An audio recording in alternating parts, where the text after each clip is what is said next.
Disabled ex-boxer Michael Watson says he thought he was dying in carjack acid horror. Hero boxing champ Michael Watson today reveals how the night he was carjacked was worse than his near-death fight with Chris Eubank. Michael, who suffered a devastating brain injury in the Eubank scrap, had ammonia sprayed in his face and was dragged for over a quarter of a mile when thugs tried to steal his carer's car. In his first interview since his attackers were found guilty this week, the former Commonwealth middleweight champ, 53, said, "It's more of a miracle I survived this carjacking than the fact I survived the Chris Eubank fight. Without a doubt, it's unbelievable I'm still here." And Michael, 53, blames Broken Britain for the evil attack on him and his carer. He said, "The police have been brilliant but the criminal justice system is failing. They need a harsh penalty. You hear on the news that there are youths beating up elderly people and they're not even serving prison sentences. It's wrong." He added, "I've been critically ill and had 6 operations on my head and been through so much trauma. I shouldn't be here. But coming back from this attack has been my hardest fight, tougher than all of my world title fights put together. How much more can one person go through in life? It's a miracle I'm still here." Michael, 53, is still remembered by 13 million TV viewers for the night 27 years ago when he suffered a brain injury in a fight with Eubank for the WBO World Super Middleweight title. He survived after 6 operations but was dealt a new horror in February last year when thugs tried to steal his carer Lenny Ballock's VW Golf near his home in Chingford, East London. Lenny was at the wheel and Michael in the passenger seat when a white Mercedes deliberately bumped them from behind. Lenny, 56, stopped to inspect the damage and was doused in ammonia and hit with a metal bar.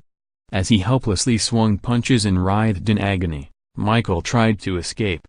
But his arm caught in the seatbelt and he was dragged for 500 yards along the ground as the attacker drove off in the Golf but then abandoned it. Speaking to the Sunday People, he said, "Someone got in the car and they just looked at me and smiled. Then they sprayed ammonia in my face and it hit my cheek. It just started burning, eating away at the flesh. I knew I had to get out of the car so I jumped for it. But my arm was stuck in the seatbelt and I was awake when I was being dragged along the floor. I thought I was in a nightmare. I asked myself, is this really happening? But I stayed calm because I know I'm on this earth for a reason and I knew I had to keep the faith. The adrenaline was pumping so at first I didn't feel the pain, but all I could think about was survival. I was in survival mode." Lenny, who has looked after Michael for over 25 years, revealed he has been racked with the guilt since the attack. He said, "It was this feeling that I couldn't stop these men from dragging my best friend down the road. There was nothing I could do and I felt so guilty. They sprayed ammonia in my eyes and it was burning through my flesh. It was agony and I just kept swinging punches even though I couldn't see. They hit me on the back of the head with a metal bar. I felt like I was failing because my job is to look after Michael and there's nothing I could do.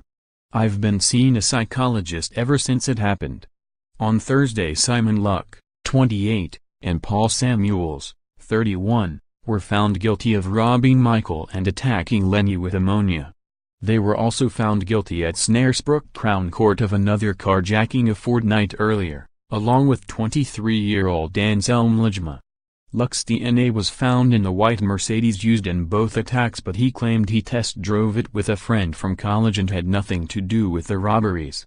He also claimed to the jury that he was at a recording studio in Lytton during the attack but there was no trace of him there. Samuels claimed he had no part in either robbery and said he was a victim of mistaken identity. Lijma said he was present but did not take part in the attack. But after being found guilty, a judge told the trio they face significant jail terms. Michael has said he will never be able to forgive those responsible for the crime and wants to look at them in the face as they are sentenced next Friday. He said, "I want to see them sent to prison because I want to look at them in the eyes and see them punished. They're demons in the flesh, evil animals. I can't forgive them. They could have killed me and I can't forgive murderers. They could kill someone else. I could have hit my head on the floor and be in a wheelchair. They have no respect for mankind. It's tested me to the limit. After the attack, neurosurgeon Peter Hamlin, who helped bring Michael out of his 40-day coma after the Eubank fight, called to offer his support. Michael said, "Peter is amazing. We have a real connection after everything we went through. I owe him a great deal." Michael escaped with cuts and bruises but is mentally scarred by the carjacking. He said, "I've never felt like this. My body was still healing from the Chris Eubank fight and now I'm having to start again. I suffer flashbacks, depression and I get dizzy. I used to have seizures but I've had more than ever since this happened. It set me back in my recovery. But I draw strength the way I recovered after the fight. It gives me great strength. I've got great people around me, Lenny, my brother, my mother. They're incredible." His inspirational recovery united the boxing world and since his attack he has been flooded with support from the boxing community, including Nigel Benn, Steve Collins and Tyson Fury.